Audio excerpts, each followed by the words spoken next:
Bisan sa kahimtang karon sa mga apektado sa linog sa Makilala, Cotabato Province, nagpabiling madasigon ang mga estudyante sanglit gipangitaan nila og pamaagi nga magpadayon ang klase bisan pa man anaa sa evacuation center. Ania report.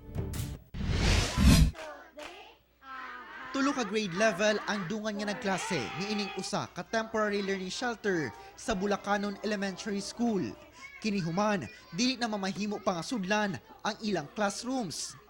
Nakakuha sa among atensyon kining usa ka grade 2 pupil sanglit sa tanan. Siya parayo nagsuot og hard hat. Si mama o si papa. Ano man daw kagipalitan? Para dito maunsa kung mahulugan bato. Maglinog. Gumawa po yung mga parents ng temporary learning shelter para makater din po yung mga bata. Sanglit na himong evacuation camp ang ground sa maong eskwelahan sa mga taga-barangay Bato. Gihatagan na sabog area ang mga magtutudlo gikan sa maong barangay aron makapahigayon og klase sa ilang mga estudyante. Sanglit sa learning hats sila nagkaklase. Kara ang kalendaryo ug Manila paper ang gamit sa mga teacher isip visual aids tungod wala sila'y blackboard. Padayon gihapon sa pag-eskwela ang mga pupil. Bisan pa man nga trapa lang ang gihapin sa semento nga mo'y gihimong lingkuranan sa pipila kanila.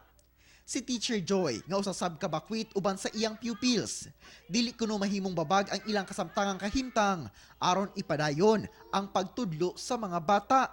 Lisod kaayo ang learning sa mga bata. Pero naa naman syud ni siya, wala na may mahimo. Dawaton na lang namo ang kamatuuran nga ingani at least gipadayon na maamo ang responsibilidad sa mga bata. Sa karon, nagpaabot pa usab sila kung asa sila makapangita og learning shelter sa sunod nga mga adlaw. Sanglit plano sa opisyal sa barangay nga tungaon ang mga residente sa Barangay Bato sa duha ka IDP center. Kauban si Jojo Solarte sa kamera. Ako si Argil Relator para sa One Mindanao.